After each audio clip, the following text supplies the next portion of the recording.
So I think it's 6 o'clock now. From where I am, I have church bells that ring every hour. So they're ringing. So that tells me it's 6 o'clock. So we will commence this evening's programme. And I can see that we've been joined by quite a lot of people. So that's lovely. So welcome to you wherever you are. To this online teaching. One of the advantages, of course, of online teaching is that actually we can enable so many more people to join us than perhaps we would if you had to make the effort to come to Lamrim Centre, Wales, physically. So it is lovely to have you all with us, and thank you very much for joining us this evening. So tonight is our second teaching from Geshe Woodhouse, and we are delighted that he is back with us and is able to share his teachings with us and build on the teaching which was the last one, which was Introduction to Buddhism. And of course tonight we have Introduction to Lamrim, the teachings and the tradition. So I'm not going to say too much this evening. I did more of a welcome last time and an introduction. But just to say thank you to you all, as I said, and to Geshe Graham. Just practicalities, the way we'll run this evening, it's an hour and a half that we've scheduled. So after about an hour, there will be opportunities for questions. And this evening, we have set this up as a meeting, as opposed to last time when it was a webinar. So as it's a meeting via Zoom, you will be able to ask your questions live if you so wish, and if you'd all have your sound on mute for the main of the time when Geshe Graham is teaching, of course, so we don't hear any background noises.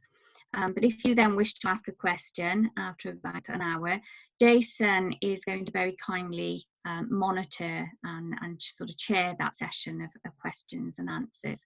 And we'll, as I said, we'll start that around about 7 o'clock. But if you've got questions in the meantime that you don't want to forget, or you just want to get them out, you can put those in the chat. You can write those down in the chat, and again, Jason very kindly will monitor those and pick up any of those that haven't already been answered by Geshe Graham's talk. So I hope that's fairly clear. So again, thank you very much. Welcome, and I think I'll pass over to Geshe Graham. Thanks very much. There's something showing on my screen saying there's 4 people in the waiting room. Does that mean that there's some people who want to be admitted who haven't been let in? Yeah, so should we see the waiting room? Maybe I can do that. 2 people have entered the waiting room. It's gone down to 2. Yeah, I keep letting them in. Yeah. Jason's ahead of me. Well, Lynn seems to have been waiting for a long time. If I do admit all, joining, they're joining now. Lynn is joining. Anyway, I'll leave that to you, but it was a bit disturbing that. Thank you, Geshe Graham. This says Lynn has entered the waiting room, so she looks like she's not in. She's joining, according to my screen. Well, I'll ignore that because it's a bit worrying if people are in the waiting room and not being let in, knocking on the door. We've got 32 with us.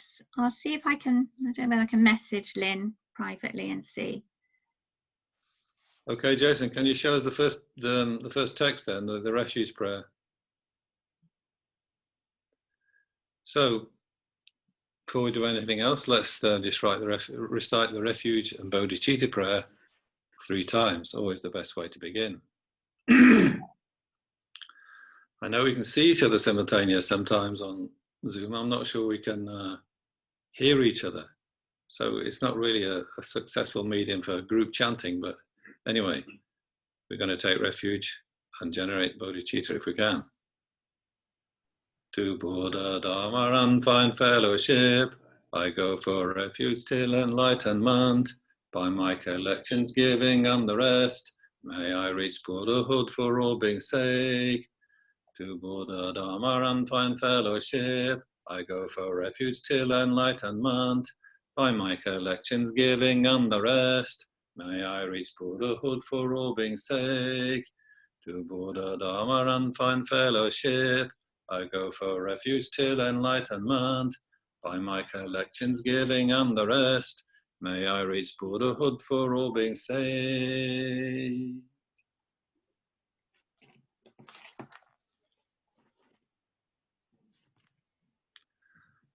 So I hope that tunes us in a bit.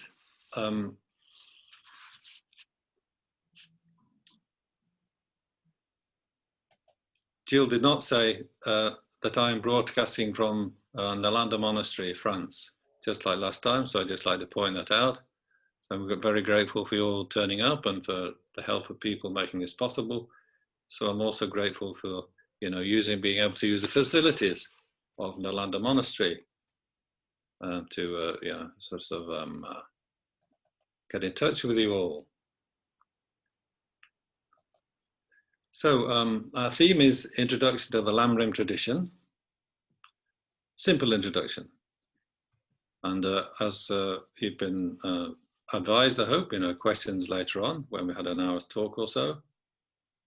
So it's not so much about let's do the meditations of the Lamrim, let's do the teachings of the Lamrim, but sort of an introduction to the Lamrim, a sort of, you know, what's the context for the Lamrim? Where does Lamrim come from? It's more like that kind of question. If you're going to study the Lamrim, you know, what's it all about? And it's a good topic to be studying here because, of course, the Lamrim Buddhist Centre Wales. So why is it called the Lamrim Centre? So central Tibetan Buddhist practice, very foundational, very central, very sort of what you say, a universal practice in the sense that, you know, people who are doing the simplest type of practice, really they should be trying to do something along the lines of Lamrim. And those people who are doing very sophisticated high practices of, you know, very advanced practices, they will still be doing the Lamrim. They'll still be including the Lamrim in their practices. So it's sort of universal in the sense that everybody should do it if they can. And yeah, who gave that name, Lamrim Buddhist Centre, to the Welsh Centre? I don't know. I was intrigued to think about that, but I didn't have time to ask anybody. Could have been Geshe himself, of course, but there's a tradition of asking high lamas or, you know, more advanced people to give a name to your centre. So it could have been given by the Dalai Lama or Rizal Rinpoche, who's the spiritual head of the centre. So it'd be interesting to know. Anyway, it's a very suitable name. So as a way into the Lamrim, I'm just going to chant a few verses, and this is from Tsongkhapa's condensed Lamrim. Could you show it on the screen, Jason, please? Song of the Stages of the Path, condensed meaning of the stages of the path. Also, it's sometimes called Lamrim Chungwa, the small Lamrim. So Tsongkhapa he sort of defines what the Lamrim tradition is with his great works. And this is like the smallest of the three main presentations of the Lamrim that he did, or you could say it's the most extended of his verse presentations of the Lamrim. There are briefer ones than this too. So these are going to be my words of introduction, my lead into my subject, so I won't say any more. We won't be able to hear each other chanting, but at least you'll be able to hear me chanting, I hope. And so you can get an idea of what tune we can use if we want to chant these things ourselves. So I hope Jason's going to be on the ball with the finger on the button so that he can scroll down the text as we go through it. Before the Shakya Lord I bow my head. Your form from host of perfect virtues born. Your speech fulfills the hopes of boundless beings. Your mind sees as they are all knowables. Meter and Manju Ghosh I bow to you. Our peerless teachers, foremost spiritual sons. The task of all our conquerors' deeds assumed. You emanate in Plato countless realms. At Nagarjuna Sanga's feet I bow. Earth's ornaments renowned throughout 3 worlds. You show just as it is the intention of the mother of the conqueror's heart to sound. A teacher, homage, treasurer who holds the fallen, flawless pith instructions for the path of the profound view and vast deeds, passed down well by the 2 great charioteers. I bow to you, my teachers, with respect. I sing all endless scriptures moved by love. With skillful deeds you show the fortunate the best approach which leads to liberty. Of all us learned ones crown ornaments, their fame a banner shining forth for beings from Nagarjuna Sangha down in line. This graded path to Buddhahood has passed. It yields all creatures' wishes without fail, a prized instruction like a powerful king, collecting myriad streams of splendid texts, an ocean too of glorious eloquence. No, all his speech is contradiction free. All scriptures see as personal advice. The intention of the conqueror find with ease, safe from the chasm of the great mistake. So who with sense will not be captured by the 3 beings graded path supreme advice, adhered to by the many fortunate, the learned ones of India and Tibet, for certain to explain or hear but once this essence brief of scriptures all accrues, vast benefit of teaching, listening to true Dharma, contemplate its meaning then. Correct and strong reliance in thought and deed upon a spiritual guide who shows the path. No is the root cause well propitious for all excellence of this and future lives. Though life may be the cost, delight him with the offering of doing what he says. I too, a yogi, practiced in this way. You too, who yearn for freedom, do the same. Okay, thanks. We'll stop there now, Jason. No more. That's enough. So that's the condensed Lamrim by Tsongkhapa, just the introductory verses and one of the verses of the main body of the text, just so you can hear how it goes and hear that powerful refrain that comes at the end of every verse. You know, I too, a yogi, practiced in this way. You too, who yearn for freedom, do the same. I think when you realize just how you know, advanced and what a brilliant knowledge Tsongkhapa had and all his amazing achievements, then you know that refrain does become very powerful. So that will be sent to you by email if you're participating in this evening show. So you'll get the whole text. There's another 2 or 3 pages going through all the different meditations of the Lamrim. So please enjoy those. But I just wanted to pick some bits out of the introduction tonight. Just that was my purpose, not to go through the whole thing. I don't think we'll have time to go through the whole of the introduction either. But I'm going to pick up on a few verses to start with. So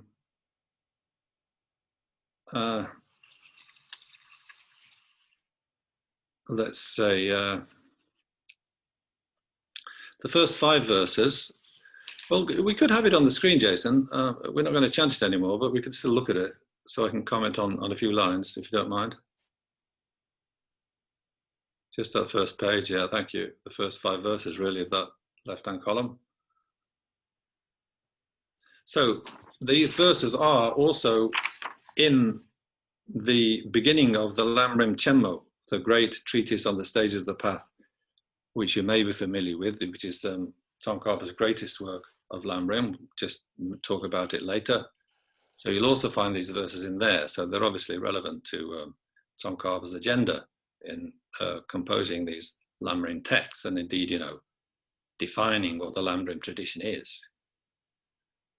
So first of all, we've got homage to the Shakya Lord, that's Shakya Buddha, that's our Buddha. Your form, from hosts of perfect virtues born. Yes, so once you enter the Bodhisattva path, you know, you have the precious human rebirth, we discover the Buddha's teachings, and then we proceed. You know, we can also proceed to Buddhahood. So, you know, how long does it take from entering the Bodhisattva path for the first time and then to getting to Buddhahood? Well, it's said to take, you know, 3 countless great aeons, and it takes a long time. Just as it took a long time for, you know, a human being to evolve on this earth, you know, or for somebody who is capable of standing there and listening to the Buddha's teachings and understanding what they meant. You know, just that period of evolution of the earth was a very long time, you know, 4.5 billion years or something. Just so they say, you know, not talking about physical evolution of different species on earth, but, you know, evolution of your mental continuum to reach the level of Buddhahood also takes a very long time, 3 countless great eons, however many millions of years that is, I don't know. So that's what we're saying about Buddha's body, you know, Buddha's way of presenting himself, Buddha's ability to communicate. It doesn't come just like as an ordinary being, like me talking to you, just born from my mother, learning how to speak. You know, millions of lifetimes or countless great numbers of lifetimes of collecting merit, you know, doing good deeds, doing the Bodhisattva deeds. And then you eventually, you know, attain the marvelous state of Buddhahood. So it's an appearance then of you know, really surpassing power and great majesty. And you know, when the Buddha comes down to turn the wheel of Dharma on this earth, he means business. You know, he doesn't just give 1 or 2 teachings that you can tuck away and say, oh yeah, that's what I need. He gives a voluminous array of teachings, a massive array of teachings, a massive compilation. Traditionally, they talk of 84,000 teachings, and they talk about it in however many elephant loads of text that would be or something. I can't remember what they said about that, how many elephant loads of text it would be.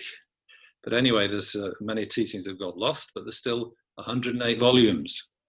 In the Tibetan way of you know, making volumes, there's 108 of them. So this is to suit the huge full array of human beings. You know, Buddha taught tribal people. You know, in the India of his day, it would be like people. The majority of people in India in his day, I imagine, would come under the name tribal. You know, they'd be living tribal lives. But then there were those who moved out on the Ganges plain, and there were like village dwelling subsistence cultivators who, you know, forming into more larger societies, you know, but those very poor people living just in the basic simple villages dotted across the fertile Ganges plain. He taught all those people crisscross the Ganges plain on foot. But he also taught, you know, kings and queens and the ministers of kings and queens. So he taught the whole range of society and the, you know, the rich merchants who were beginning to trade, you know, sort of bringing wealth to the society, so fit enough to sustain a sophisticated educational system in which, you know, Buddhism, you know, could come to be studied. And then he taught many advanced beings too, very, very high level, you know, exalted levels of the path, beings who already gone to you know, near to Buddhahood. So there were teachings for them too. So what I'm just saying is, you know, there's such a magnificent, you know, huge quantity of Buddha's teachings and teachings aims at different peoples at different stages of their advancement, that, you know, if you had all those teachings in front of you, where would you begin? Even if they were all translated into a language you could understand, like English or, you know, the language, your native language. where would you begin to read? You know, you could open stuff and you would find stuff that would be very interesting and you could connect with. You'd open other texts that, you know, they're written at such an intensity, such a high level thing that, you know, you might be quite bewildered. So it's not easy to know or to make sense of the Buddha's teachings just on their own, because, you know, he came with a project of teaching in a vast way, you know, for a long length of time and for all beings who needed it. So then the next verse, Maitreya and Manjughosha, I bow to you. Maitreya and Manjushri, I bow to you. So they assume the task of you know, spreading the conqueror's teachings, and they emanate in play to countless realms, it says. So Maitreya and Manjushri, sort of two of Shakya Lord Buddha's foremost disciples, foremost in the Bodhisattva vehicle anyway. Many other styles of practice, but in terms of Bodhisattva vehicle, they were foremost disciples. So focusing on the Bodhisattva vehicle then, we wouldn't say that Maitreya and Manjushri walked on this earth. You know, they were more connected with visions. They were sort of mythical, supernal bodhisattvas who, if you have a pure enough mind, you can connect with and get teachings from. Tsongkhapa certainly got a lot of teachings from Manjushri. And then the next pair of teaches in the next verse, at Nagarjuna and Asanga's feet I bow, earth's ornaments renowned throughout 3 worlds. You show just as it is the intention of the mother of the conqueror's heart to sound. So they did walk the earth. Nagarjuna and Asanga, they definitely are, you know, historical figures in Buddhist history in India. And Asanga, you see, he had many visions of Maitreya. So a lot of the texts that he prepared were, you know, a visionary kind of sort of text that he received from Maitreya. So he certainly had visions of Maitreya. So, you know, they specialized in explaining the meaning of the Mother of the Conquerors. The last line, the Mother of the Conquerors there, that is the Perfection of Wisdom Sutras. The Mother of the Conquerors is a sort of a praise name, or, you know, a kind of, you know, a special name for a certain body of the Buddha's teachings from out of the 108 volumes. There's sort of 16 volumes or so, which are called Perfection of Wisdom teachings, Perfection of Wisdom Sutras. So these were taken as being, you know, extremely important in, you know, the kind of tradition of the Buddhism that went up into Tibet. So His Holiness calls that the Nalanda tradition. So they were studied at the monastery of Nalanda in ancient India, and Asanga and Nalanda, Asanga and Nagarjuna, they specialized in explaining those teachings, especially, not just only those teachings, but, you know, it gets narrowed down a bit. You know, it gets a little bit more towards the point of where the ordinary person can understand what's going on. Although it has to be said, Nagarjuna's teachings on wisdom, he concentrated on the wisdom side, and Asanga's teachings on, you know, the paths, the levels, you know, the progress that a bodhisattva makes from one level to another to reach Buddhahood. Those are not easy texts. So Buddha's teachings are kind of, you know, vast, diffuse, you know, and written at some sort of high level of intensity that sometimes it's very difficult to know what's going on. Not always, some texts are very accessible, but this huge volume of teaching, you see. And then Nagarjuna and Asanga, they're writing these very condensed, kind of highly tight and highly kind of terse verses. So Nagarjuna's verses on wisdom, they're quite difficult to crack. And then the teachings that Asanga received from Maitreya, they're also are kind of these beautiful Sanskrit verses, which are very recitable, you know, and for those who know Sanskrit, then, you know, something they can memorize and really kind of, you know, sort of absorb themselves into the spirit of a great tradition. But when it comes to saying what the meaning is, then, you know, they need a lot of unfolding. They need a lot of sort of explanation. So these are key texts for, you know, the Buddhism that flourished in Tibet, the Bodhisattva vehicle, the Mahayana teachings. key texts, but quite difficult for even scholars to understand what they mean. Never mind, the ordinary person who's just trying to do a kind of a Dharma practice at kind of our level sort of thing, without a massive, full-time Buddhist education as a monk or something. How do we connect?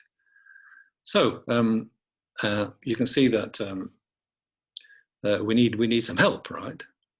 So yes, Nagarjuna and our Sangha, they did a lot of sorting out. They had a lot of arrangement. They penetrated to the meanings that Buddha wanted to be known, and worked things out.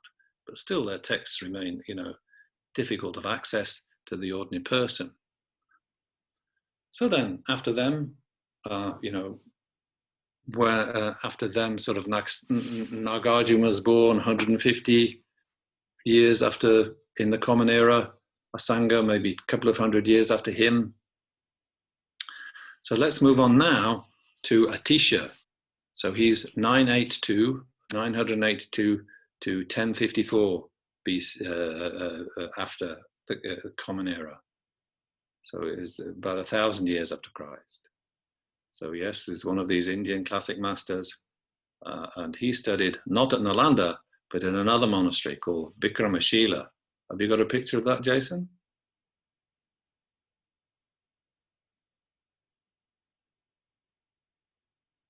Got a couple of pictures of where he studied, the ruins. So some of you who've been to Bulgaria, you might have visited the great monastery of Nalanda. So that's not so far to go from Bulgaria. This is a bit further away. It's a bit further towards Bangladesh. It's still in Bihar, the same state as Bodh Gaya, where Buddha became enlightened, the same Indian state.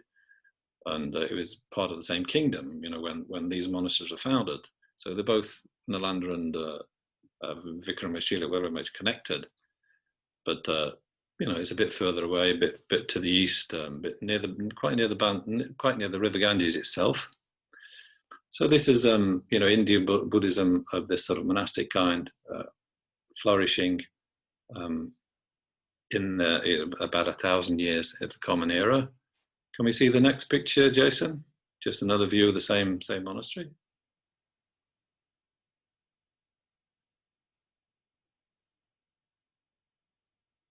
Yeah, so India, green and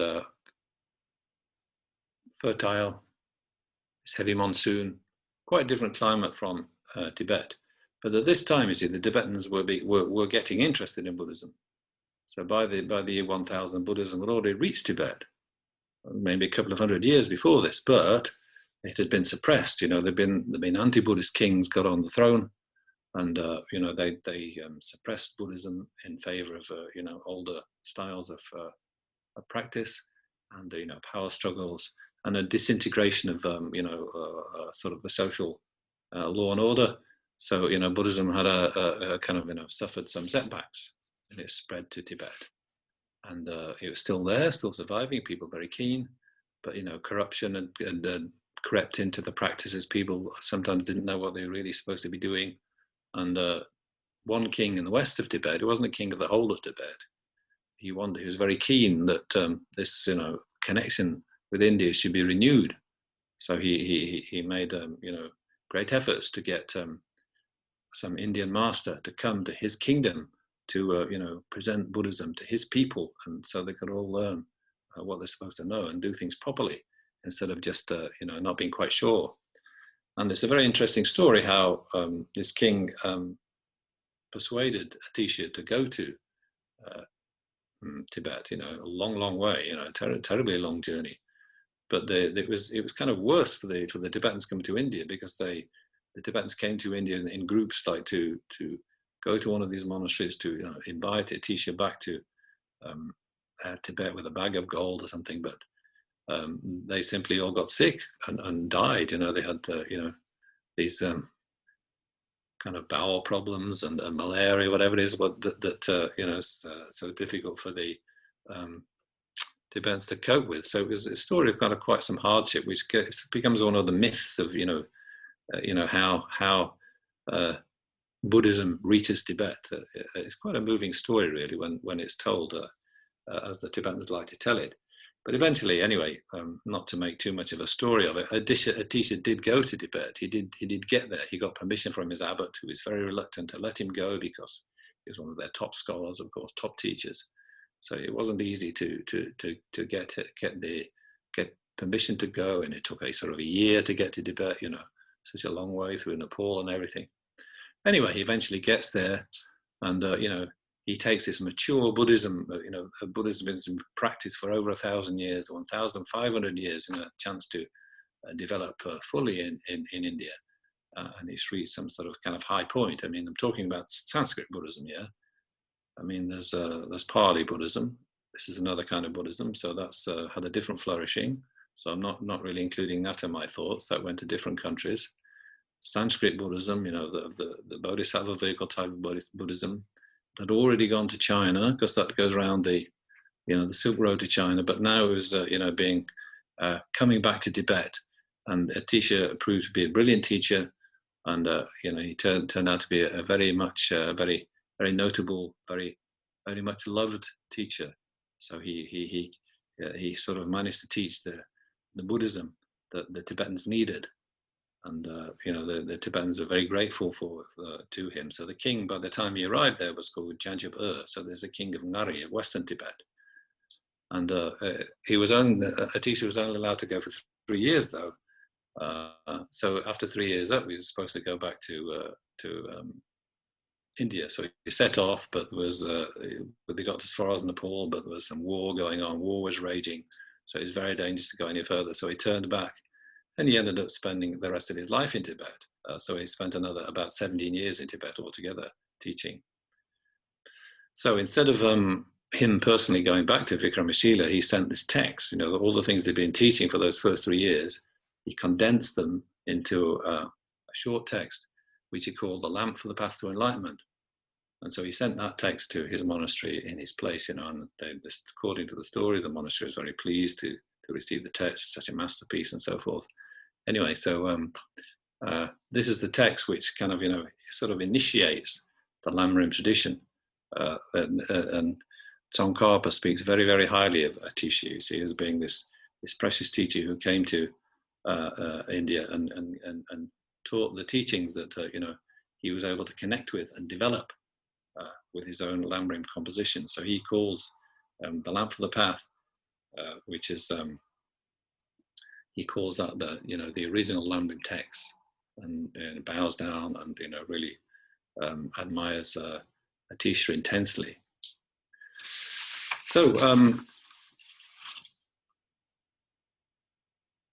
it's what is the Lamrim text doing then? What is it achieving? So the Lamrim is just stages of the path, right? I mean, stages of the path. So what it's doing, a text like Atisha's, he's, according to the Dalai Lama, Atisha extracts the essence of Buddha's 84,000 teachings and orders them into a clear step-like arrangement that makes it easier for any individual practitioner to understand and practice the Dharma. So that was the beauty of Atisha's text. So it's taught, it's a very popular text to taught even to this day. And as Dalai Lama continues, the primary goal of these teachings is to discipline and transform the mind. Lamrim texts have their source in the sutras and other teachings of the Buddha himself, but their special virtue is that they convey the thought of Buddha in a format that is easy to apply and practice. So I said, you know, if you look at the Buddha's teachings, just the direct teaching of the Buddha, you might find, you know, you spend a long time searching for what you're looking for and for something you can understand. But there's such a variety, and those great texts by the classic masters of Indian philosophy in themselves, they're quite difficult. They're written for the scholars, you know, people who've got the training in Sanskrit and debating and so forth. But at a certain point, we want the teachings, the text that the much more ordinary person can handle as well. You know, it's not that those high bodhisattvas and great beings won't practice their Lamrim; they will. But you know, we want them the subject set out in a manner that you know, the ordinary person can sort of cope with. So that's the whole point of the Lamrim. And after Atisha, then there's other exponents of who are writing similar types of texts, perhaps inspired by Atisha. There is in the Kagyu tradition, there's Gampopa. So he combines the teachings of Atisha with Milarepa's teachings, you see. So that's the Milarepa is famous in the Kagyu tradition. So his jewel ornament of liberation is a, you can say that's this type of summarizing, synthesizing type of text. And then the Sakya Pandita. So he's from the Sakya tradition, obviously, and his text clarifying the sage's intent. So he was trying to do that synthesizing work for the people in his tradition. Gampopa, he's born in 1074, so that's not long after Atisha passed away. And Sakyapanda is born 100 years later, 1182. So they come between Atisha and Tsongkhapa. But what about what Tsongkhapa takes to be the special feature of Atisha's Lamp for the Path to Enlightenment that really inspires him, is somehow makes his text a little bit different from Gampopa's and Sakyapandita's and texts like that. So Tsongkhapa is 1357 to 1419.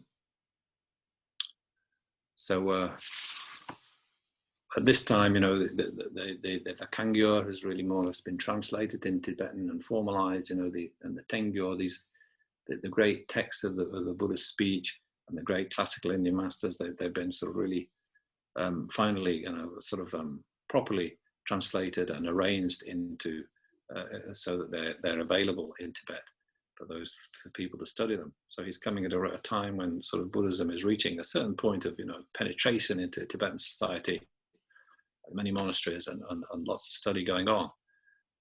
So what he does, Tsongkhapa, then, he's taking his cue from maybe the first part of Atisha's Path for Enlightenment.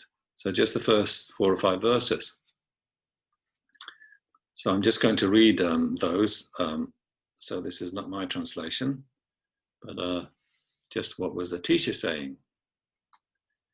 So Atisha says, understand that there are 3 types of persons because of their small, middling, and supreme capacities.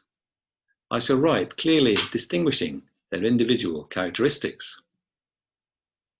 So he's got 3 characteristics, 3 individuals in mind, see, 3 types of being.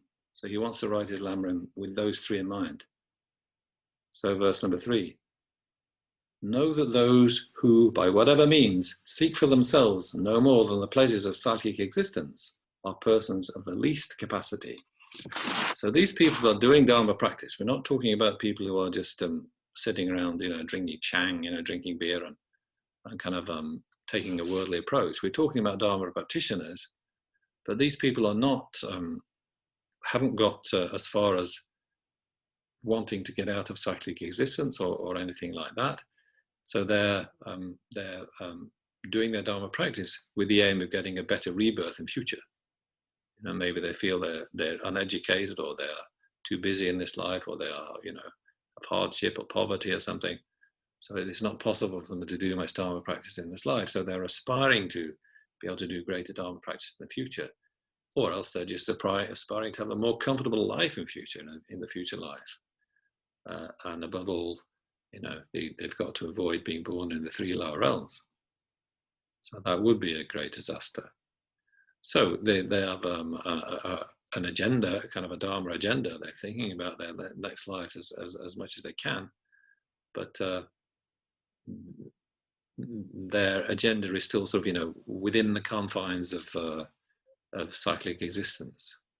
So what kind of practices they do? Well, they take refuge in the 3 jewels. They rely on the refuge of the 3 jewels to guide them, to sort of help them avoid the prospect of being born in the lower realms and so forth. They abandon negative actions, so they're conscious of karmic consequences of their actions, knowing that the karmic consequences of their actions are highly, highly powerful in determining where they'll end up in their next life. And they practice the virtue of abandoning those 10 non-virtues. So they're abandoning harming others, basically, relying on the three jewels, the generating faith in the three jewels, praying for, these future possibilities of precious human rebirth in cyclic existence, and going on from there. So now we all need a precious human rebirth in cyclic existence, unless we are, going to get enlightened or, free from some sorrow in this life, which some of us might be, stand a good chance, but somebody like me, probably not. So it's not like these practices are just confined to those guys who are just only interested in, having a better fortune within cyclic existence. We all need to practice the same practices. So we all need to, increase and improve the chances of getting a decent rebirth the next time round. So that's very important for us to continue our practice at whatever level we are at. So all these practices of refuge in the three jewels, abandoning negative acts, practicing the virtue, abandoning the non-virtues. So all these are practices that everybody wants to do. Everybody needs to do, even if they are, aimed at the highest goal of enlightenment. They're still the same practices. Don't get the idea then that these practices for the smaller being aren't practices for the middling being, the supreme beings as well. They are, but it's just for the small being. They're his or her main practices, and that they don't raise their eyes to see beyond. That there's a place beyond cyclic existence that they could get to. So those are the small beings. So number 4, these are the middling beings. Then those who seek peace for themselves alone, turning away from the pleasures of the world, avoiding destructive actions, are said to be of middling capacity. So these are the people who they're not just thinking of how they can escape the bad side of cyclic existence and somehow avoiding those low rebirths and finding a sort of a useful or a comfortable niche in cyclic existence in the next round of rebirth. No, these people have decided that they've seen through the pleasures of the world.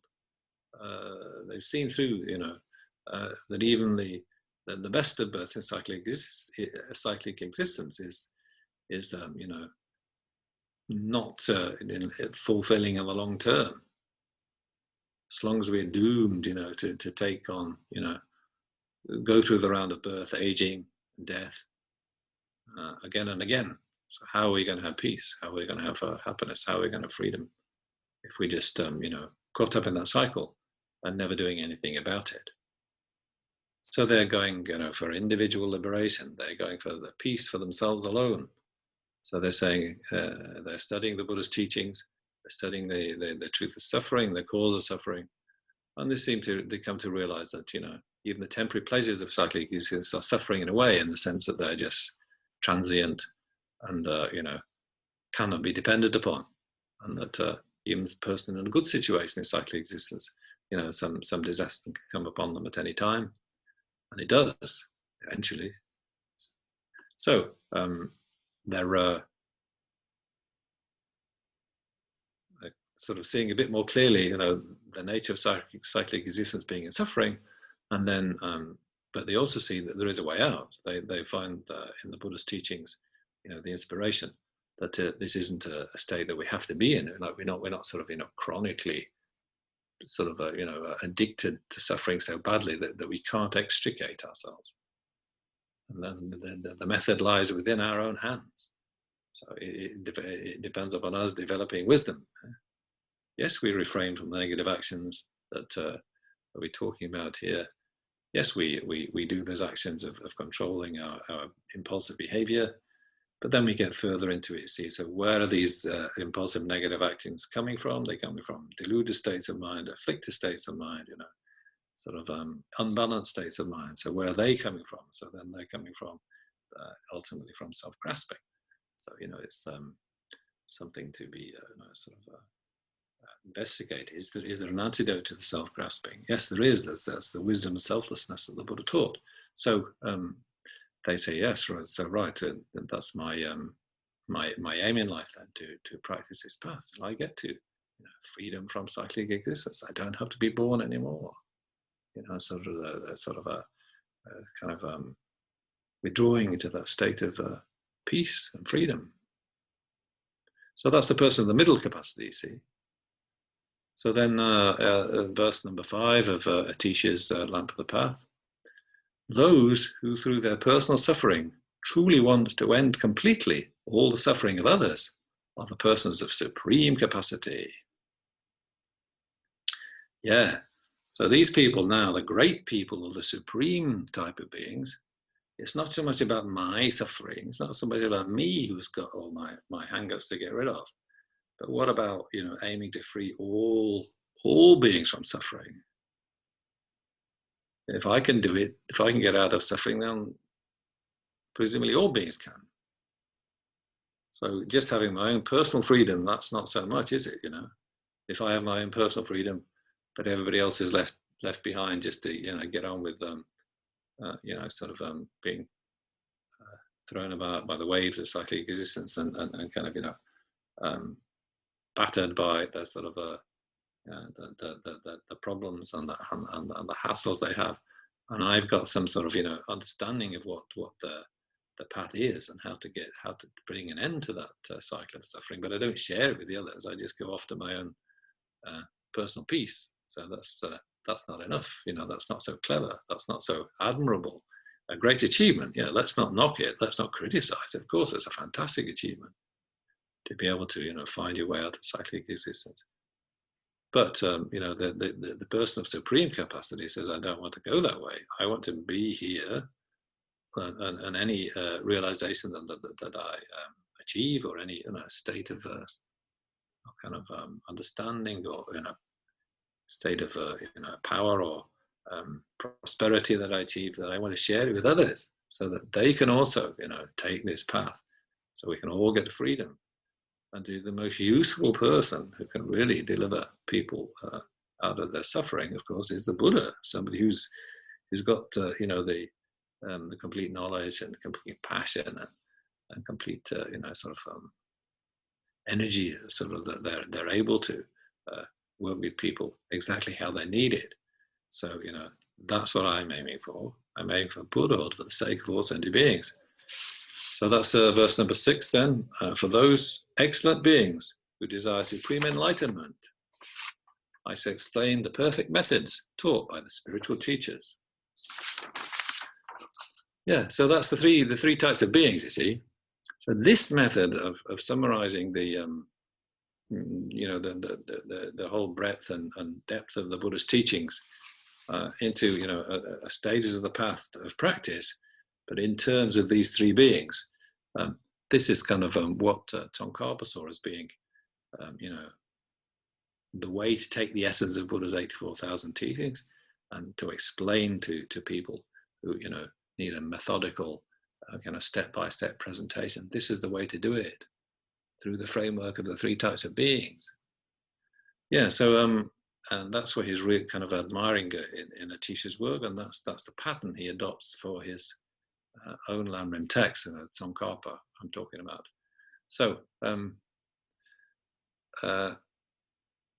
when we talk about Lamrim text in a bit of a narrower sense, a precise sense, then a Lamrim text should use these features of the three types of beings: the small being, the middle being, and the being of great capacity. So it's not like they all have these their own separate practices, and they're all sort of practicing separately from each other. No. If you're somebody on the middling type of being, so you're trying to work out what is the cause of suffering altogether, of all cyclic existence, and working out how you can free yourself from that suffering. Still, you need to be practicing those practices of the small scope being who is going for refuge, is studying karma and avoiding negative actions, and so forth. You still need to be doing the same practices he is. You just got a slightly different motivation. So all these teachings fit together. It's not like they're all separate trips for different people. Like the small being doesn't practice like the middling being or the great being, but the one above has to practice the practices of the one below. So when you teach the three types of beings in your Lamrim text, somebody who's of that supreme bodhisattva kind of potential, and all our great teachers like Dalai Lama and Kyabje Lama Zopa Rinpoche, they're always trying to persuade us to go down the bodhisattva road, aren't they? So you know, we have to practice the practices of all three beings as would be bodhisattvas. So the paths are kind of the higher includes the lower, you see. So understand how those three kind of fit together. So, and that use of the three types of beings as the kind of, you know, the structure of your text of summarizing the Buddha's teachings, that is the sort of the precise meaning of the Lamrim text. You know, well, it's a text that summarizes the Buddha's teachings like Gampopas or Sakyapanditas and gives you the main features of the path you should practice. Yeah, you can call that a Lamrim text, but the precise meaning that it has is explaining the stages of the Buddha's path in terms of these three beings. I think, you know, to distinguish, you know, that's what Tsongkhapa sort of, you know, puts to the fore in his text, and he's getting the idea from Atisha. Okay, so Tsongkhapa comes along 1357 to 1419, and he wrote the text, which is his masterpiece of Lamrim, in 1401. And he wrote it in a place called Retting, or Radring. So could we have those pictures, the next two pictures of this Radring, please, Jason? The first one is the black and white one. Yeah, great. So that's a picture taken in 1950, you know, by a British diplomat in Tibet, Hugh Richardson, who's great friends of the 13th Dalai Lama. So he was able to see Retting before it was destroyed by the Chinese.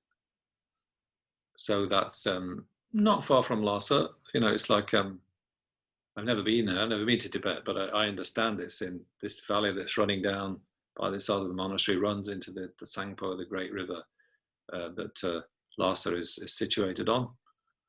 And it's not so many, it's not so far, I don't think, only 30, 40, 50 kilometers from Lhasa, maybe in the northerly direction, I'm not quite sure. So, yeah, okay, let's have the next picture then, Jason. So this monastery was set up by Dromtonpa, who was Atisha's main disciple. So this is after the Chinese have done their damage, and this is the restoration that's been achieved. I mean, probably more has been achieved now. I don't know where the photo was taken, but you can see people are working inside, kind of rebuilding the monastery, or one building of the monastery. That's probably the main building of the monastery, I would guess, but I don't know. Anyway, so set up by Dromtonpa, who was like Atisha's direct spiritual son, direct disciple, and kind of sort of, this is the origin of what they call the Kadam tradition, which later became, you know, or sort of transformed into the Galupa tradition, which more familiar with today. And so Tsongkhapa, this is where he wrote his great treatise on the stages of the path. I don't know where he wrote the verses that I was quoting from in the beginning, but this is his main Lamrim text, and his most popular work was written here, this place. So Tsongkhapa's work is a kind of it seems extremely important. You know, people really loved it. He was very popular. I mean, it's still a demanding text. It's not a text for, you know, just a person who isn't a bit well versed, but, you know, all the scholars and other you know, people who understood the text in depth could then use it to teach, you know, their own kind of, you know, followers, whether according to their level of difficulty. It's very comprehensive, you know, 3 volumes in English, and it's kind of a masterpiece. It sort of inaugurates this new genre, this new distinctive style or category of writing, which is the Lamrim text. You know, so it had many imitations, and people found this way of, you know, setting things out supremely helpful. So they're very popular, and lots of commentaries on it. You know, lots of kind of sort of love of this great text. So a masterpiece of Buddhist literature, really, and a masterpiece of world literature, actually. I mean, you know, a text that takes you from the sort of confusion, or, you know, the self-centeredness and the limitation of you're only looking at your happiness in this one lifetime, you know, just sort of, you know, going along with that sort of narrow outlook. It takes you from there to, you know, the fully evolved wisdom, the fully evolved sort of joy, the fully evolved passion, and the fully evolved, you know, engagement with in the welfare of others, which is complete Buddhahood, you know. So it goes going beyond the limitations of time and space, really. You know, we're localized in our own, you know, little niche in time and space. We can only see, you know, a short distance around us. But Buddhahood seems to be, you know, completely beyond those limitations. So Buddha, once you're a Buddha for all time. Yeah? You're not running on this sort of, you know, carbon-based fuel that we run on, but you're running on the clean fuel of love, as I said before. So, and it's all in only 22 easy steps. Yeah, so that's, if you want to make it sound easy, you can. You just have to do these 22 meditations, let's say. But, well, yeah, we can try anyway.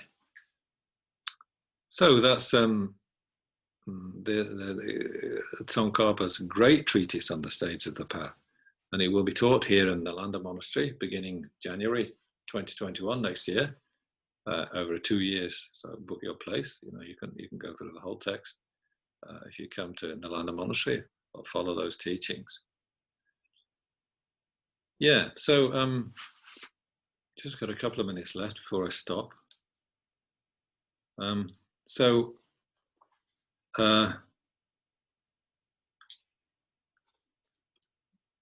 Tsongkhapa's connection with Atisha, then, you know, he really felt he was fulfilling Atisha's work in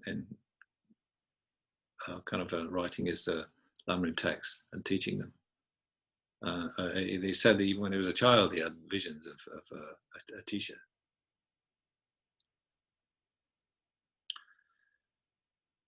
So well, maybe I'll just read one quotation here from. This is the biography of Tsongkhapa by Thupten Jinpa, which has recently come out in sort of commemorating the 600th anniversary of Tsongkhapa's enlightenment, or whatever it was, just recently. So this is Tsongkhapa getting down to composing his Lamrim text. So he's in this Retting monastery, which we've just seen, but I think he's up in some hermitage caves or something above the monastery. And his companion is this person called Lochen Kapchok Pelsang, who was a great master also at the same time. So they were together. And just read a couple of paragraphs now. During their long retreat at Retting, also called Retting, Lochen taught middle way philosophy to the monks, while Tsongkhapa gave extensive instructions on Lamrim. In the course of conducting this teaching on Atisha's instruction, Tsongkhapa spent several days in intensive prayer in front of the famed statue of Atisha, believed to have been sculpted by Dromtempa himself as his master's portrait. At some point during these prayer sessions, Tsongkhapa had visions of the entire lineage of teachers, going all the way back to the original source, the Buddha, and all the way up to his own teacher, the Lodrak mystic, Drupchen Nampa Gyaltsen. Eventually, the three Kadan brothers, Potawa, Sharawa, and Puchungwa, dissolved into Master Atisha, who placed his right hand on Tsongkhapa's head and made the following statement. Work extensively for the Dharma, and I will support you in your quest for enlightenment and service to sentient beings. Tsongkhapa took this vision as an important indication of his role in disseminating Atisha's teaching and legacy, especially his Lamrim instructions. While all of this was happening, because of the extensive teachings Tsongkhapa had given on Atisha's instructions on the stages of the path, many people independently requested Tsongkhapa to compose a text that would present his teachings on the topic. Prominent amongst those who made the requests were Lochen, the abbot of Sangpu Monastery, Kunchuk Tsultrim, and the Grand Abbot of Zulpu Monastery, Kunjuk Belsan. So that's the context, the occasion when Tsongkhapa, in his tremendously busy life, composing many texts and many meditations and retreats, to huge amounts of teaching. So this is the moment at which he decided to compose this particular text. So that was in the autumn of 1401, when Tsongkhapa was 44 years old, and he finished it the following year. And Tsongkhapa says, yes, very quickly. At Tsongkhapa's request, the statue of Atisha made by Dromtonpa was brought into his room. Every morning, Tsongkhapa would pray in front of this image and then proceed with his writing. See, so he really had this strong connection with Atisha. So that's the defining, text of the Lamrim tradition.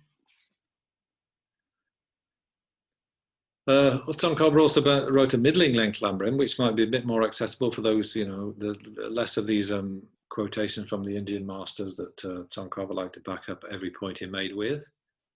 So that's studied in the basic program of the FPMT. So that's people who've got FPMT background or have a connection with that text. And then the smaller Lamrim was the one that I've quoted from the beginning, those verses I chanted. Another Lamrim text you might want to make a note of is Pabonka's Liberation in the Palm of Your Hand. That's just a bit more kind of user-friendly, a bit more kind of colloquial style with jokes and stories in it, by Bonka, who's like a master of the sort of earlier this century. So this is sort of a very much loved text, well-loved text, and that's translated into English. And there's Illuminating the Path to Enlightenment. Now that's by His Holiness, prepared by Thubten Jinpa from His Holiness's oral teachings. And that is a free book. So if you go onto the FPMT website or the Lama Yeshe archive, you can download that book, Illuminating the Path to Enlightenment. So it's commenting on Atisha's lamp of the Path to Enlightenment and on that condensed Lamrim text that I quoted from at the beginning. So that's free book by His Holiness directly on this subject. Yeah, so as I said, I'll stop talking over now. So if anybody's got any questions, it'd be great to hear them right now. If anyone wants to ask a question, just feel free to turn off your mic and just start asking a question. I'll turn on your video so I can see you, I suppose. Yeah. Hi, Geshe. I've got a question. That voice sounds familiar, but I can't see you. It's Tim. Tim, yeah. Hi.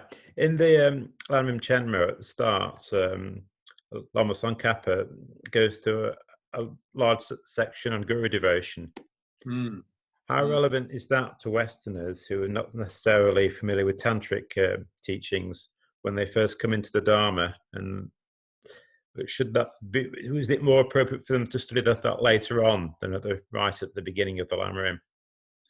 Yeah, I've got a list of 22 meditations. I said, it's all possible in 22 easy steps. So I can show that. I was keeping it on hand just in case there weren't any questions. But Jason can show it, can he? Okay. I wasn't going to go through them all, but you can see on that list I put relying on a spiritual guide at the end. Right. It wasn't my choice. I found that that list somewhere else, and I've just kind of stolen it, sort of thing. But I would also do the same, I think, for beginners. That relying on a spiritual guide is, it's enormously important. Tsongkhapa places great emphasis on it. Of course, he must be doing it. He's putting it first in his text. But it shouldn't be the first for people who are more or less beginners and people who are Westerners who aren't used to this sort of style of practice. It has great meaning if you find the right guru, of course, and if you mistakenly rely on a guru who isn't sort of hasn't got all the good qualities a guru should have, then you can be in quite a mix-up. And there's cases in the West of that happening, and it's very confusing, to say the least, for disciples. when they're relying on a guru who hasn't, doesn't sort of quite come up to their expectations, and they've been a bit, deceived by sort of his abusive behavior or something. So we really have to be very careful. Yeah, so I'd put it much later on like that, Tim. Yeah. Right. Okay. For beginners and people who aren't quite ready for it. What audience did Lama Tsongkhapa have in mind? Was he thinking purely a monastic audience, people who were going to go on to tantric teachings, or did he have a much wider audience in mind? Yeah, he does. Those teachings of Guru devotion, they do seem to be like taken not from tantric texts and put there, even though this is a text which isn't talking about tantra hardly at all. But I mean, of course, it's a preparation for tantra. Tsongkhapa was very, very keen on tantric practice, and he wrote another sort of text like this, like the Lamrim, on the tantra. So the grounds and paths of tantra, they're sort of steps of progress on the tantric path. So he's enormously keen on tantra. So he wanted people to be able to rely on the spiritual guide in the right way, and that he knew that would help them. But who his audience is for the Lamrim? Well, I think it's all types really. I mean, it is. It's not the most easy of works that anybody can pick up and read, even if they not have got much education. It's trying to prove every point very carefully. He's using a lot of reasoning and a lot of reliance on these Indian texts, which are lots of quotations. So his middling Lamrim is a bit more accessible, a bit more kind of condensed, and a bit more kind of manageable.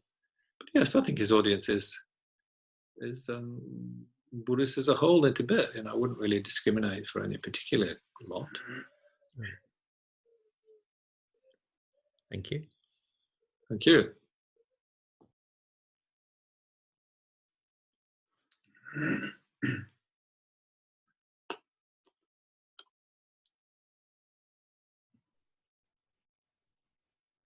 think David is trying to say a question. David Dunleave. David from Leeds. David No. Midgley, maybe. No. Not sure it's coming through, but if anyone else wants to just ask a question, then feel free. Have you got any written questions, huh? Well, I've got one about, so the Lamrim is those set of meditations that we've seen in that order, in the list that was just brought up. But I also know that Tsongkhapa summarized them in 3 essences, if you like. Could you say a little bit about those? Yeah, well, okay, okay, right. Yeah, on the on one of the little advertisements I made for this course, maybe not the one that most of the people who are watching here saw, but I said, His Holiness narrows it down to 2. There's 2 main things that the Lamrim's teaching. But more often there's a mention of 3 main things. So those are renunciation and bodhicitta, and then wisdom realizing emptiness. So one of the very shortest of what could be called, Tsongkhapa's Lamrim text is just called that, isn't it? The 3 principal aspects of the path. So I think we can call that a Lamrim text, really, almost. Anyway, it's setting out the stages of the path in an extremely condensed form. It's dispensing with this structure of the 3 different types of being. It's not talking about 3 in that kind of way. But yeah, renunciation, that's how I like to think of the Lamrim myself when I'm meditating. I just go for those 3, really. Renunciation and bodhicitta and wisdom realizing emptiness. So renunciation means, you stop being just carried away by your interest in the daily life that's going around you, and stop hoping for your fulfillment to come from something within this world. You kind of see through the glamour or the superficial a promise, and see that underlying that there is just sort of a round of repeated sort of birth, aging, and death, and the things of that we grasp at as pleasurable in cyclic existence, as beautiful and wonderful. We're always grasping at them with a kind of an afflicted mind, and a mind of ignorance, which is failing to see them in the way they exist. So this is taking us onto the ultimate truth side. So what is this self-grasping that gets into so much trouble here? Well, the effect of it is to make things look as if they have their own mode of being, by way of their own power. So when something appears to us beautiful, or something appears to us as horrible in cyclic existence, we're attracted to the beautiful, or kind of offended or irritated by the ugly one, or the unpleasant one. We want to have more of one, and push the other one away with aversion.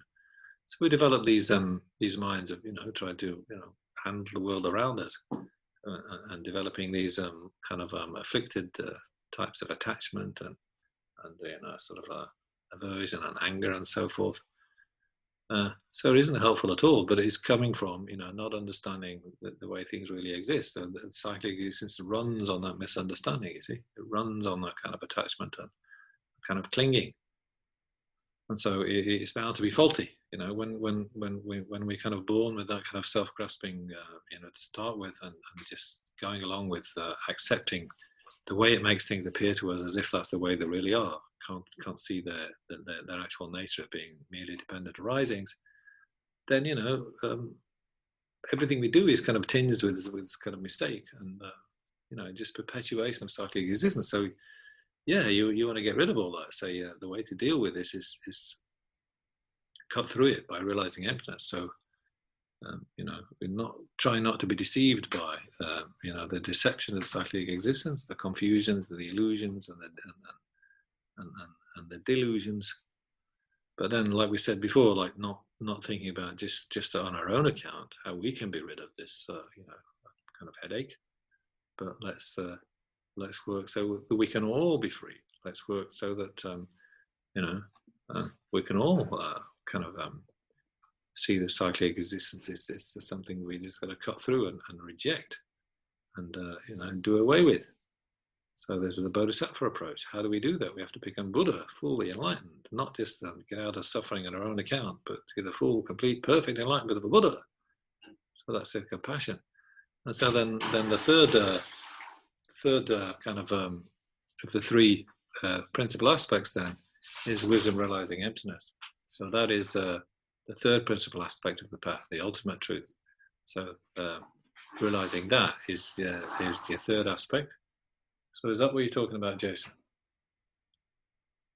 Yeah, I was just asking about the three principles. You're asking what? Yeah, that's answered the question, yeah. If that's what you want to. Yeah, good. If there's any other questions, anyone would like to just turn their mic off and just start speaking?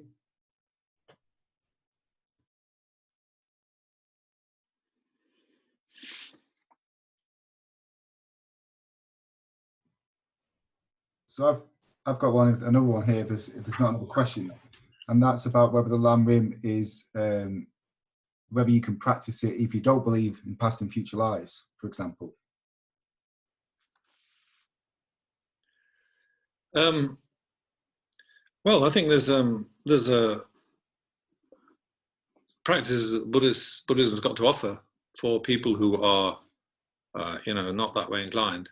They aren't ready to take on the idea of past and future lives into their kind of whatever their way of looking at the world. So Buddhism's got plenty of kind of approaches of meditation and way of thinking of how to be patient instead of angry, and how to be loving instead of just full of desire and attachment for your own purpose. Instead of thinking about the happiness of others, just thinking about your own happiness all the time. All these kind of unskillful approaches that people take to life, and all kind of the stress of the kind of hassles they have and their kind of responsibilities and so forth. How do you deal with all these states of mind that are kind of either painful to have, or they just lead you in the wrong direction and lead you into suffering eventually. Yeah. So there's plenty that Buddhism can offer, and I think you'll find them in some of those things in the Lamrim text. I mean, the texts aren't written with those kind of people in mind. Say they're written, the minimum kind of the three beings is somebody who's trying to improve their chances in the next existence. Yeah, they're trying to kind of think more about future lives than just the present one. For sure, there's a lot to think about there, which you can apply in daily life. You know, whether you are kind of having these specialist Buddhist understandings or not about past and future lives.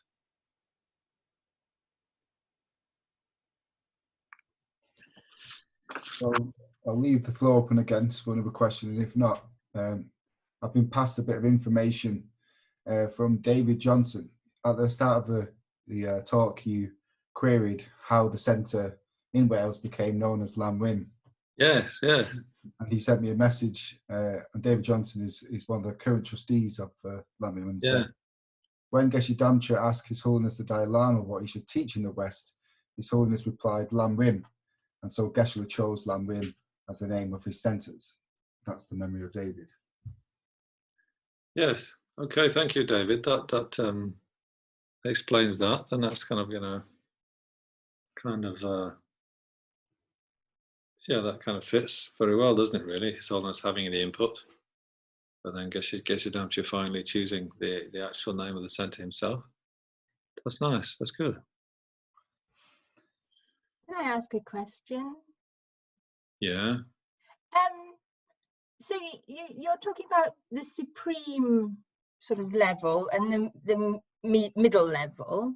So but in the middle level of people, they're still working towards enlightenment. Can they actually become enlightened individually, or do you have to do the sort of supreme where you're working for the whole of humanity? Well, I say the difference between the person on the middle level and the person on the supreme level is that the person in the middle level is kind of extracting themselves out of cyclic existence, out of the prison of cyclic existence, whatever we want to call it. And they're doing that on their own account. And that's kind of easier because you're only dealing with one person, yeah?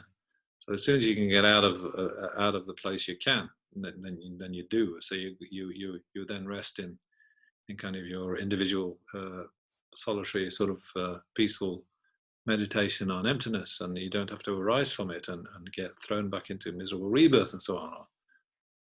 So that's an individual escape. So that's kind of easier, that's kind of, you don't have to deal with one person, you.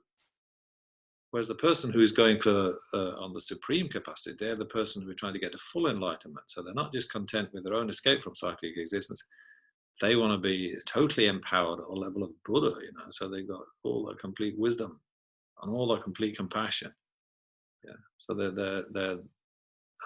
it's a much longer path, you see, because you've got to build up so much more kind of compassion, so much more, merit, and so much more deeper understanding of emptiness, and meditate on it for much longer to free yourself from all your kind of delusions to get to the kind of the full, omniscient level of Buddhahood. So there's two different sort of goals there.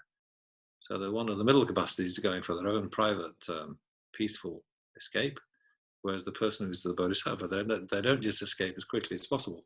They remain in the world, trying to help the world, but at the same time performing doing their practices, doing their own studies, so that they can eventually get to this higher level of wisdom that a Buddha has, and that great compassion that Buddha has, which the person going to the individual liberation level doesn't have so much, that compassion, that concern for others. So there's two different kind of goals there. That makes sense. Thank you. So one more moment for any other questions. If not, we'll finish there.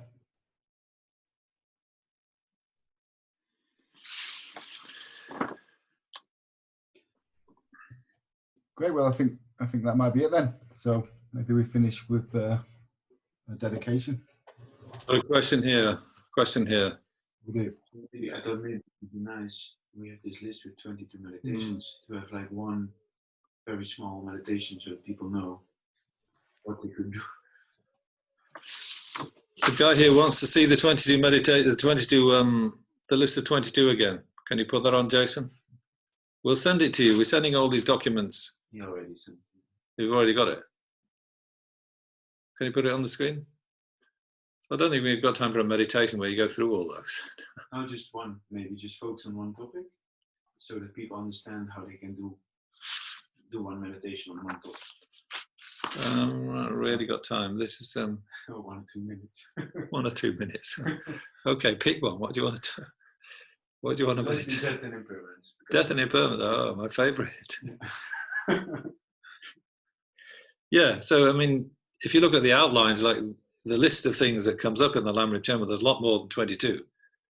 You know, but these are like the main, you know, features that if you're doing it every day, like 22 is like a three week cycle of doing all these. So these are it's fair enough to make a list like this of the key ones. So number 2 is death and impermanence. So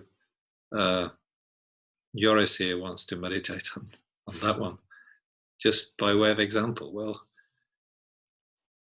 yeah, so the first meditation of all is to think about, you know, what a fortunate occasion, fortunate occurrence you have, for a fortunate opportunity in being born here at this time, you know, where the Buddha's teachings are alive and well, and, you know, there's all the resources of a kind of very wealthy society around. For most of us, you know, I'm not quite sure who's listening, but most of us are, you know, in an incredibly fortunate situation compared to, you know, most of the history of humanity, all those 300 years of human evolution. So somebody, you know, got Buddha's teaching at their fingertips with their, you know, iPads and kind of, you know, libraries and so forth.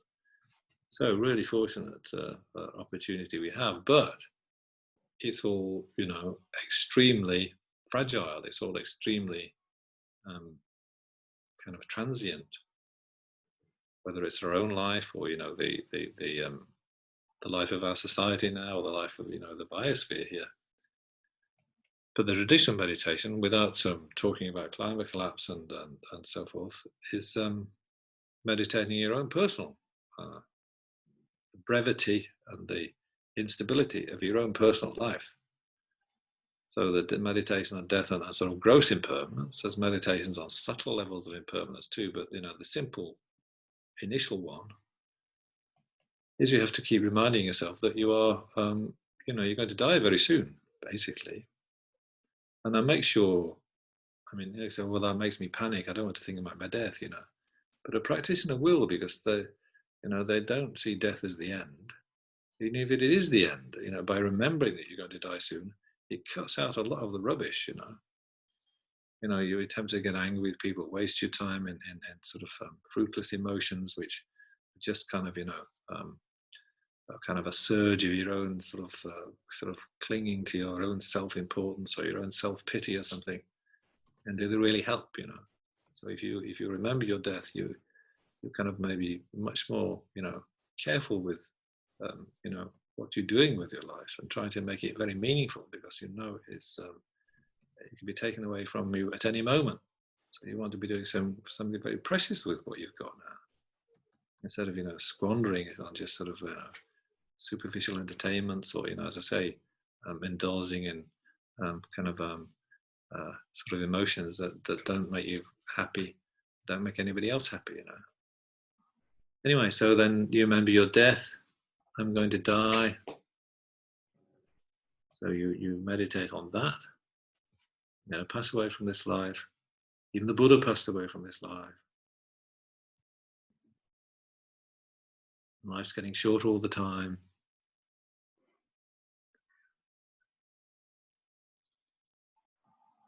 There's very little time in life to do Dharma practice anyway. You know, we have to look after this body, clean it and feed it, and, you know, find sort of footwear and clothing to put on it, protect us from the heat and the cold. There's so many tasks in life that are just everyday tasks, that the time we have to spend on the Dharma is so limited.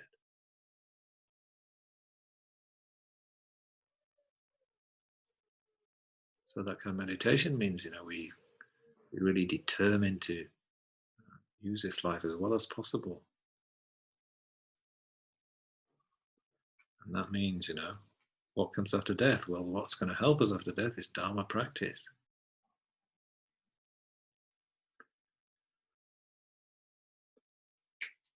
And we remember that, that life is so short.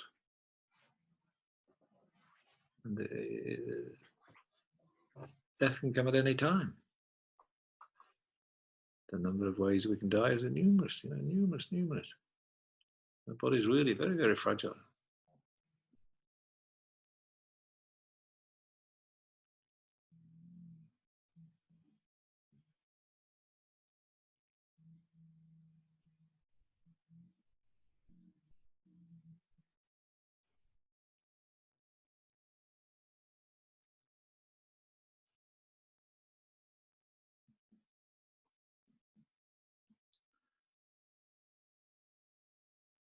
So death is certain. The time of death is uncertain. The time of death is it could be tonight. It could be this very day.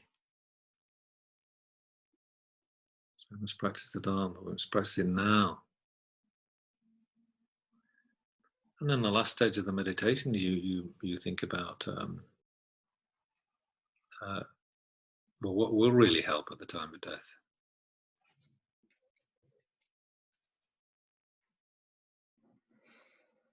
For my friends, my relatives who I take pleasure in, they're not going to accompany me when I'm dead.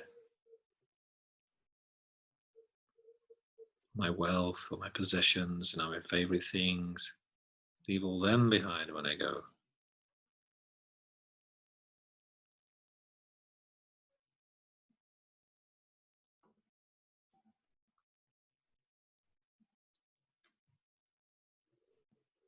And even this body that we're so attached to. Glamorous or not glamorous, it depends how old you are, but still there's some sort of tremendous attachment. Taking pleasure in the sense experiences the body can give you. But that's not going to go with us when we die. Even that's going to have to be left behind.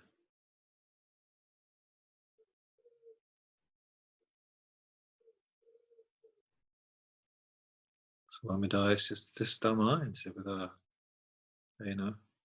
karmic kind of accumulations. It's going to go to the next life. So it's really important to go with, focus on the virtuous. It's the virtuous karmas to ripen up to give you the hope of a useful rebirth in future.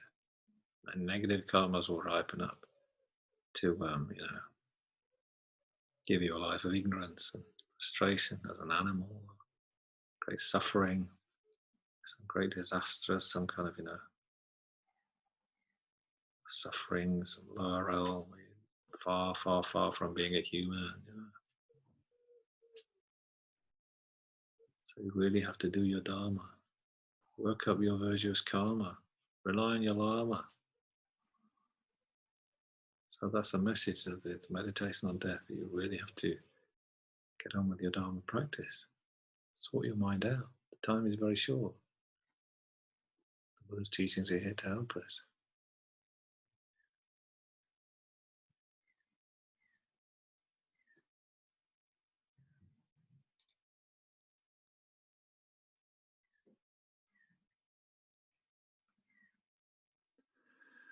So we have to stop there. Do our dedications. So can we have the dedication prayer, final Lamrim prayer, please, Jason, on the screen?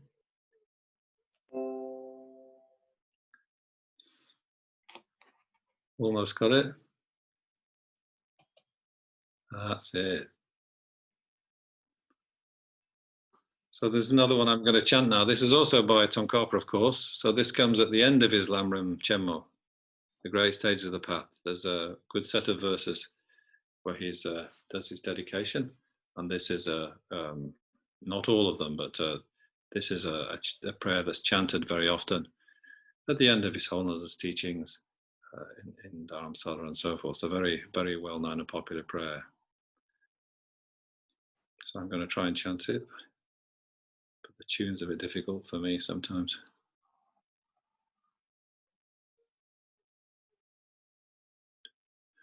through what I've gathered by long efforts here, of two collections vast as space, may I become a mighty conqueror, guiding all whose wisdom I is dimmed by ignorance,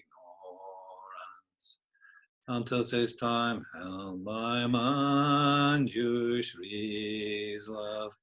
In all lives let me find the best of paths, have graduated teachings all complete, and please the conquerors by achieving it, as done by love's compelling power unskilled, in seeing the path's essentials as they are, expunging darkness from my greatest minds.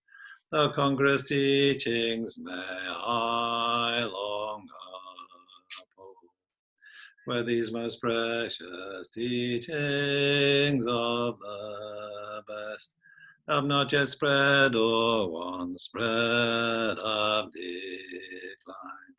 With great compassion lifting up the heart, let me reveal this treasure of delight. May to the stages of them lightning path attain with sons and conquerors wondrous aid. Bring freedom seekers' minds to glory, and the conqueror's actions long perpetuate, with right conditions found for following the gentle path and adverse one removed. May humans and non-humans for all lives not part from that pure path the conquerors praise. When anyone endeavors to perform the best of vehicles tenfold are these, may those almighty always lend their aid, and oceans of good fortune all pervade.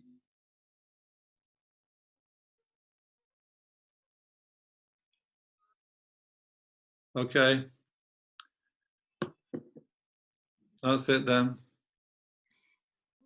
Thank you, Geshe Graham. Mm. Thank you so much for your teaching, and thank you to everyone for coming this evening and joining us. We're very, very grateful to have Geshe Graham with us, very privileged, and hope you continue well in France, in your monastery. And we look forward to seeing you again on the 20th of September, where Geshe Graham will join us again on behalf of Lamrim Wales, and will offer a teaching of his choosing, I believe. We shall look forward to details of that shortly. And if you're not on the Lamrim mailing list and would like to be, I have just put the email address in the chat, lamrimwalesmanagers@gmail.com. And if you're already on the list, we will send the papers that Geshe Graham has kindly is sharing with us, and we'll mail those out to you. And this has been recorded live on Facebook, so you will be able to see the recording back, or if you know people who would like to have benefited from this evening but weren't able to join us, please direct them to the Lamrim Facebook page. And we will also be setting up a YouTube channel, and Geshe Graham has kindly allowed us to share teachings via that route as well.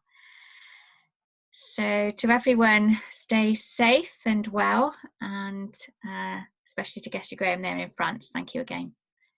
Yeah. Goodbye then. All right. Thank you, Geshe.